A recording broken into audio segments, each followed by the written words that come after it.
JRU at saka Arellano, yung first game ngayong araw. So, dito makikita yung psychology.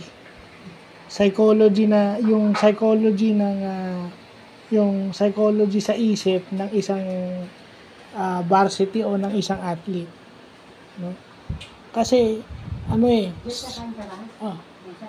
psychologically stressing tong para bukas gamitin ko pa yung itong game na to, no? may baboy pa.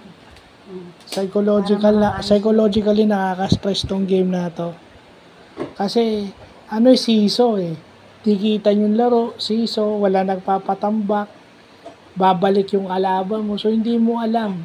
So kailangan yung kaya nga 'di ba yung sinasabi nga ni Sir Hercules Calianta ng Lyceum na may mga eskwelahan na meron silang sports psychologists para malalabanan ng player hindi lang yung physical fatigue, pati yung mental fatigue. Kasi kagaya yung free throws. Yung free throws, pag medyo pagod ka na at medyo nadidrain na yung iyong mental strength o yung physical strength mo, chances are magmimintis yung free throws mo. Tingnan mo yung star player si Giyab ba yun? Si MJ Raymundo. Si MJ Raymundo, maganda nilalaro. Si Marvin Raymundo, nagmintis ng isang free throw. Kahit gaano kahagaling na player, yung mga players nung way back 80s and 90s, di ba? Iba yung psyche nila Tatalunin ka talaga nila kahit anong mangyari. At saka kung matalo man sila nung specific game na yun, baliwala. Babawi sila next game. Kumbaga, basketball is also a mental game. Yun yung pinapakita ngayon. Diba? Bumabalik yung Arellano Kita mo yung Timac Ongotan, nire-reboundan, ilan yung sumasabay. 3 yung kinukuha na niya ng bola.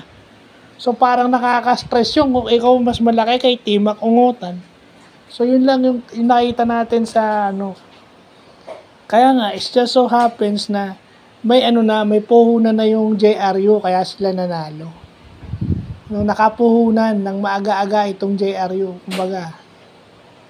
So yung JRU made shots, pero makikita mo yung mental fatigue nun sa players, hindi lang physical, given na yun Yung ibang players nga dyan, nagka-cramps sa tindi ng pressure ng laro. Remember, NCAA to. So ang pressure nito sa player ng basketball, napakataas. Buti na lang walang nag-cramps na player, pero makikita mo yung psychology, yung mental aspect ng game lumalabas sa laro na to. So, yun lang po.